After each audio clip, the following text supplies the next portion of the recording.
Good morning, or afternoon, or wherever you are. Anyway, good to speak to you again, out in the garden again. It's a beautiful sunny day, and I must confess I'm feeling quite positive at the moment.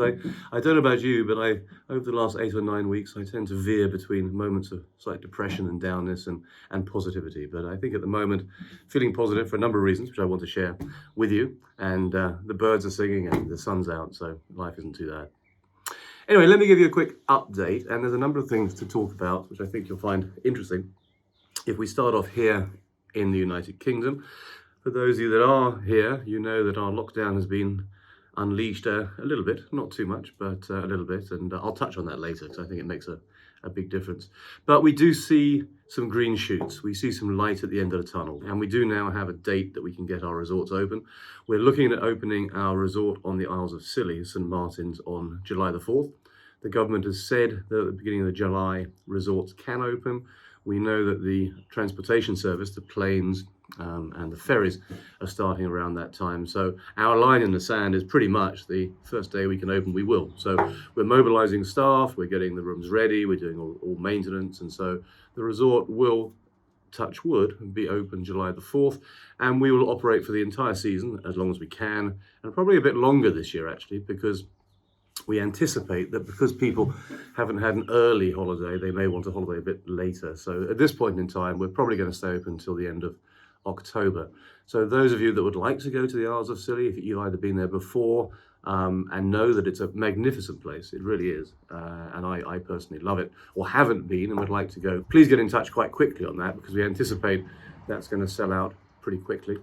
Elsewhere in England, because we are conscious that we don't really know about this quarantine rule yet, whether us Brits can holiday in Europe, whether it be just in France through that exemption or elsewhere, or whether through the quarantine, whereby when you come back to England, you have to spend 2 weeks in quarantine, it will be very difficult for people to travel outside. And we just don't know. So we are anticipating trying to find some other holiday options here in the United Kingdom. We're very conscious that our members will want a holiday.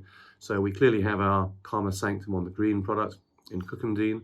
We have our London product in Soho, and we're looking at other options as well. We're looking at, as I said before, some campervans, longboats. I'm currently in negotiation with some other hoteliers about possibly leasing extra space. So what will happen over the next few days or weeks, we would like to talk to you and communicate and find out if you do wish to take a holiday this summer.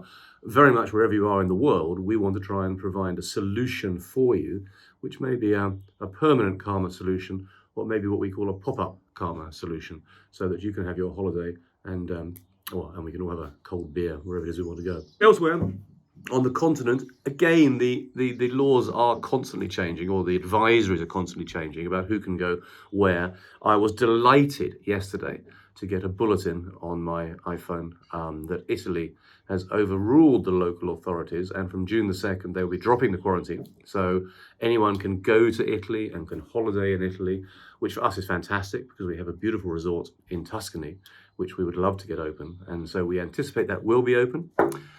The conundrum, of course, if someone can go from some country to that country and then they can leave and go back. But from my viewpoint, again, as I said before about Alex Ferguson having this great quote, which he actually stole from a coach called John Madden, who was an American football coach, that too many people spend too much time focusing on what they can't control. You should spend all your time focusing on what you can control. So as far as I'm concerned, I can control opening my resorts.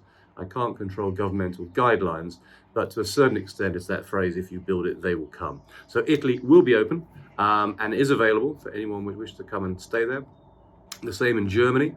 Technically, we can open up our German resorts next weekend. We're being slightly prudent, to be candid, and we're going to wait a few weeks to let the dust settle because we're still not entirely sure on the governmental guidelines of how we operate. We're applying common sense, of course, and so we anticipate social distancing rules will apply. Tables in the restaurant must be separated a certain amount. Clearly, rooms must be totally cleaned thoroughly. Staff must wear masks and gloves. So we're implying the common sense for all our resorts, but we're slightly pausing in Germany just to make sure that we can comply with the governmental laws when they come out. So I would anticipate Germany being open definitely July 1, maybe maybe the 15th of June.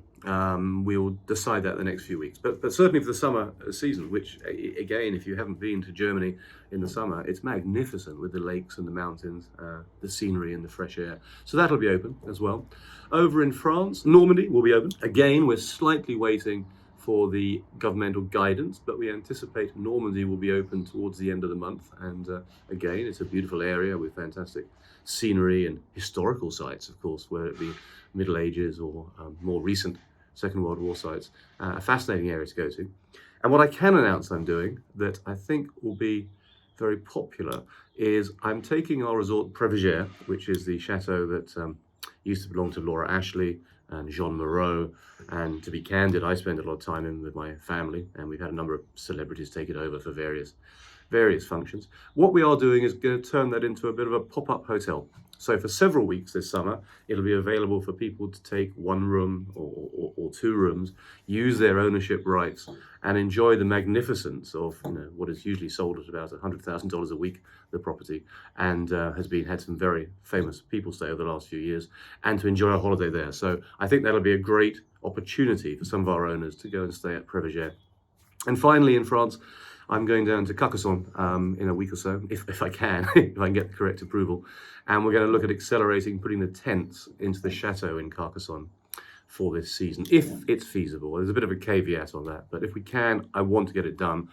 And finally, in Greece, in Crete, we believe that can be open, and so we are making plans there. So look, Europe, I want to have all our resorts open. I touch wood slightly because I do know that can some of our British owners get there, or can our India owners get here, or can our Australian owners get there? It is up in the air, but my belief is if I've got my resorts ready to go, let's look for the best option and see where we can get you on holiday this summer.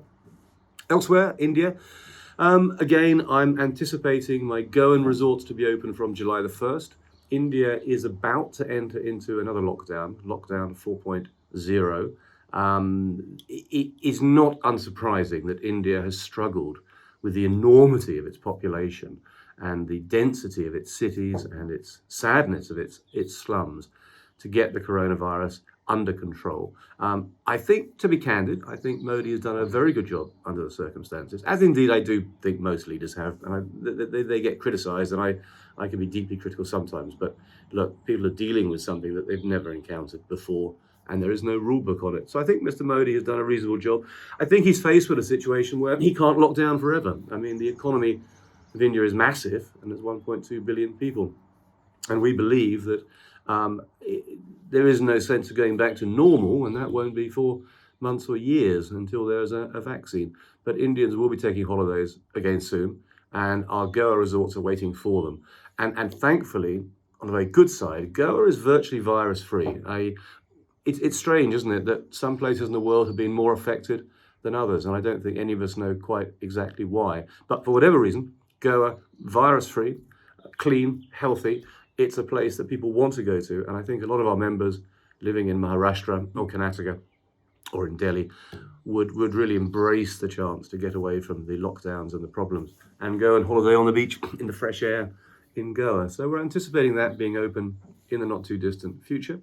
Over in Bali, Bali similarly is not really being affected, and some people say it's the politicians are lying and there are deaths and problems, but we know people who are doctors and who work in the hospitals, and even they say that for some remarkable reason, Bali has really been unaffected. I think there's only been 2 deaths, of which both were tourists.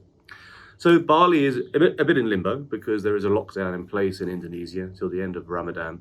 We believe that towards the end of June, the planes, the buses, the vessels, the ferries will be back in place.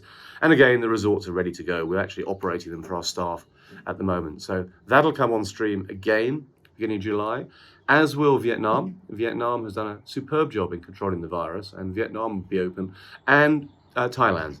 Tourism opens up in Thailand actually next week, but it's a little bit, I read it in the paper and I had a moment of happiness thinking, great, it's opened up. I can go to Thailand and see my resorts, and oh no, the airports are still shut for another month. So if you're Thai in Thailand, congratulations. I'm jealous. You can go to the resorts and indeed our resort, but the rest of us mere mortals, we have to wait until the transportation opens up. And finally, Rottnest. I would like to be opening Rottnest in Australia now, to be candid, but the government is still using the island as a quarantine centre. And so until that changes, our hands are tied. We're definitely going to open up when it gets towards the beginning of the summer, so September. I remember for my many years living in Perth that the Royal Show kind of changes the weather and makes people want to go to Rottnest. So it will be open then, and I'll probably open sooner if I can, because I think a lot of people would like to get over to Rottnest. So look, I can't control what's happening out there with the virus. I can't control governmental guidelines, but I can control getting my resorts open, and as much as possible, they are going to be open. So wherever you are in the world, if you'd like to holiday, if you're able to holiday, please talk to us, and I'm sure someone will be knocking on your virtual door from my team, and let's have a conversation and see where we can get you so you and your family can have a good holiday. You know, the other thing I was thinking, I'm doing what I call town hall with my staff in a couple of days. And the theme of it this week, to be honest, is that if we look beyond the short-term horror of the virus, which indeed is a horror, I think there's many upsides for our product. And I think the attraction of being a part of a club, holidaying in sometimes self-contained accommodation, holidaying with sometimes the people that you know, losing some of the surprises, often paying in advance, and so there's no ongoing heavy financial liability. I think it's a very positive product for the post-corona time. And I think that once we get through this, we'll develop more resorts, we'll embrace more members, we'll have more products like the campervans or tents on glamping resorts. And I think there is strangely, quite a positive spin actually. And I think it endorses the sort of holidays that you and I and we all like to take in the places that we like to go. Anyway, we'll talk more about that. Anyway, the other reason I'm positive today, as well as feeling happy that I'm opening my resorts, is with the new lockdown, I'm actually allowed to see someone outside my family. So as of Wednesday, for 8 weeks, I had not, and I'd been treating this very seriously, as I know most of us have. And apart from going to the park to walk the dogs for an hour, I've been here, in the home, cocoons, and it's wonderful spending time with the family and getting fit in the gym and catching up on work and reading. And so there's been many positives to it. But this week I was allowed to see someone. So I went out and arranged a business meeting at a table and chairs in the local park. And we sat 2 meters apart from each other, and we had 2 computer screens and that we could airdrop things between us, and a bottle of wine, of course, because it was a business lunch. And I never thought I'd get so excited about actually having a business meeting lunch as I was. I was almost like on a first date when I was going towards it. And anyway, today we're having a Sunday lunch. The first time I've done any entertaining in weeks and weeks. And again, strictly socially distancing. The rules here are a bit vague. You're not allowed people in your house, but you are allowed one person to meet someone outside, like a park. Well, we have got a big garden, so I set up in the corner of the garden a table, and I'm meeting the husband, so to speak, and my wife is meeting the wife, and our daughter's meeting the daughter, and the son's meeting the son. So we're all socially distanced, and then the prescriptive things, whether 4 people can meet 4 people or it's 1-1, I'm a bit confused, to be honest, but I'm happy to take the risk on this one. And so we're going to have a lunch, which is fantastic. Simple lunch, a bit of a barbecue, some salads, and I may be arrested for breaking the rules that it's 4 people in one place, but I don't know, I'm brave. We'll try it. So anyway, small things, everything's relative, isn't it? The days before that you get excited about a lunch or whatever would be crazy. Anyway, to celebrate that and to sign off, decided I'd open something savage today. I mean, yeah, what the hell? I don't know if you've seen this movie Sideways, when he always wants to drink a good bottle of wine, and he says, when you ever going to drink that? Well, it's not when you drink, it's the occasion of drinking it. So to celebrate coming a little bit out of lockdown, to celebrate getting some resorts open for you, to celebrate hopefully seeing some light at the end of this tunnel, I opened a bottle of Grange. As you know, I lived in Australia for 18 years, and it's very close to my heart. And I think Grange Hermitage is one of the finest wines in the world. This is a 1998 vintage. I've shipped lots of wine back with me, and I either don't drink them because I think it's too precious, or I usually drink them late at night when I'm drunk after another bottle of wine. So I'm going to enjoy this one. Anyway, here's to the green shoots, here's to the ray of light, and here's to the fact that hopefully we can get through this and kick Corona into touch, or at least get on with the important things in life: being healthy, being safe, being successful, making money, and having holidays. Cheers. Thank you very much. Oh, bloody good.